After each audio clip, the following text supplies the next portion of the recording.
नमस्कार, आप देख रहे हैं द हिंट। मैं हूं आपके साथ स्नेहा तिवारी। 5 राज्यों के विधानसभा चुनाव का माहौल खत्म हो चुका है, नतीजे हमारे सामने हैं।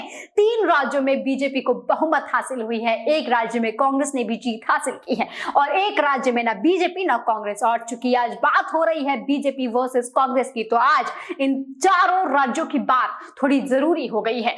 बात कंपटीशन जो है वो बीजेपी वर्सेस कांग्रेस का है, क्योंकि दो बड़ी पार्टियां हैं और इन दोनों ही बड़ी पार्टियों ने इस पूरे चुनाव के दौरान अपना दमखम चलाने का काम किया है, क्योंकि कहीं ना कहीं इस पूरे नतीजे का परिणाम जो है उसका प्रभाव पड़ेगा आपके लोकसभा चुनाव में। लोकसभा चुनाव में क्या होना है उसकी बात करेंगे, लेकिन फिलहाल अभी बात करेंगे जो अभी परिणाम आए हैं उस पर। राजस्थान, मध्य प्रदेश, छत्तीसगढ़, इन तीनों ही जगह पर ये कयास लगाए जा रहे थे कि कहीं ना कहीं कांग्रेस को फायदा मिल सकता है, कांग्रेस बहुमत हासिल कर सकती है, और हुआ बिल्कुल इसका उल्टा। बहुत सारी सीटें ऐसी भी रही जहां पर जो फासला था जीत और हार का वो बिल्कुल कम था। 800 वोट, 1000 वोट, 1200 वोट, 2000, 5000 के इस छोटे फासले से हार और जीत सामने आई है। लेकिन कहीं ना कहीं जो हारता है वो चाहे 800 वोटों से हारे या 8000 या 80000, हार तो हार होती है जनाब। और इस चुनाव के जरिए लोगों तक ये संदेश पहुंचने का काम हुआ है कि हार चाहे छोटी ही क्यों ना हो, हार सबको तोड़ने का काम करती है। कहीं एक बार फिर से कांग्रेस टूट सकती है, एक बड़ा सवाल ये भी उठ रहा है। इंडिया के गठबंधन के बाद से लगातार ये कयास लगाए जा रहे थे कि कांग्रेस और मजबूत हो रही है। मल्लिकार्जुन खड़गे के जब से अध्यक्ष बने थे तब से ये कयास लगाए जा रहे थे कि एक मजबूत संस्था के तौर पर कांग्रेस उभर कर सामने आएगी, एक मजबूत नेतृत्व वाली पार्टी बनकर सामने आएगी। लेकिन हुआ शायद ऐसा नहीं, क्योंकि मल्लिकार्जुन खड़गे की अगर मैं बात करूं तो वो अपने अध्यक्ष पद से काफी अहम फैसले ले रहे हैं, लेकिन संस्थान के दौरान, पूरी पार्टी के दौरान क्या कार्यकर्ता भी उसी जोश के साथ उस फैसले को मान रहे हैं या नहीं मान रहे हैं, ये भी एक अहम सवाल उठ रहा है। वहीं अब चूंकि कांग्रेस ने तीनों ही राज्यों से हाथ धो लिया है, अब सीट उनके हाथ नहीं है, मुख्यमंत्री की कुर्सी उनके हाथ से चली गई है।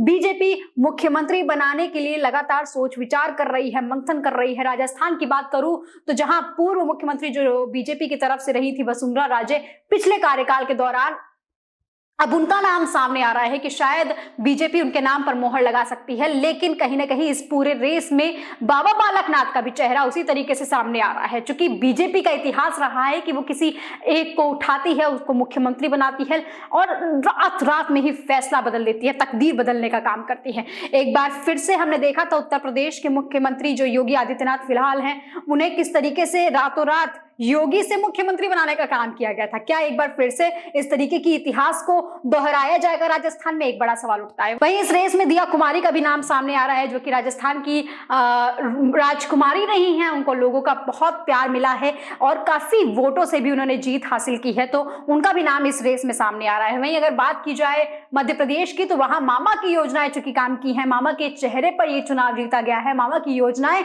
जनता तक पहुंचने का काम किया गया था। इसी वजह से शायद उनको दोबारा मुख्यमंत्री का पद थमाया जाएगा, उनको दोबारा एक बार लोगों को समर्पित किया जाएगा, मुख्यमंत्री बनाया जाएगा। वहीं छत्तीसगढ़ से अभी इस तरीके की कोई भी अटकलें सामने नहीं आई हैं, लेकिन अनुमान लगाया जा रहा है कि जल्द ही छत्तीसगढ़ के मुख्यमंत्री का भी नाम सामने आएगा। आपको क्या लगता है कौन बनेगा मुख्यमंत्री? कमेंट सेक्शन में लिखकर जरूर बताइएगा। लेकिन चूंकि हार की बात हो रही है, कांग्रेस की हार इस वक्त बहुत ज्यादा महत्वपूर्ण है, क्योंकि आगामी लोकसभा चुनाव को लेकर भी इससे पता चलता है कि किस तरीके से कांग्रेस लगातार मजबूती से जो भरने का काम करना चाहिए था वहां टूटती हुई नजर आ रही है।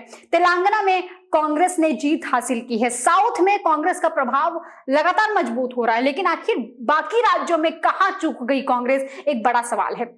इसके पहले हमने देखा था कि किस तरीके से राजस्थान में ये बातें चल रही थी कि अशोक गहलोत की योजनाएं काफी ज्यादा प्रबल रूप से लोगों तक पहुंच रही हैं, अशोक गहलोत की योजनाओं की वजह से जीत हासिल हो सकती है। लेकिन अब चूंकि हार हाथ आ गई है, तो अब ठिकरा सचिन पायलट पर फोड़ा जा रहा है। कहा जा रहा है कि सचिन पायलट को मना नहीं पाई कांग्रेस, सचिन पायलट की जिम्मेदारी थी और वगैरह वगैरह। वहीं दूसरी तरफ अशोक गहलोत के ओएसडी का एक बयान सामने आया है, उन्होंने आरोप लगाया है कि जो राजस्थान में हार हुई है कांग्रेस की, वो कांग्रेस की हार नहीं बल्कि अशोक गहलोत की हार है, क्योंकि उन्होंने मनमाने तरीके से सीटों का बंटवारा किया है।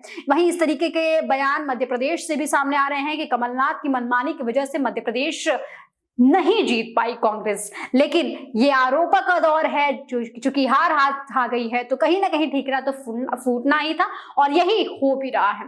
अब चूंकि लोकसभा चुनाव भी नजदीक आ रहा है तो इन नतीजों से ये भी पता चलता है कि प्रधानमंत्री नरेंद्र मोदी की लहर चल रही है और आगामी लोकसभा चुनाव में मोदी की लहर एक बार फिर से काम कर सकती है, यानी कि तीसरी बार मोदी सरकार। आपकी क्या कुछ राय है? कमेंट सेक्शन में लिखकर जरूर बताइएगा। चलती हूँ, नमस्कार।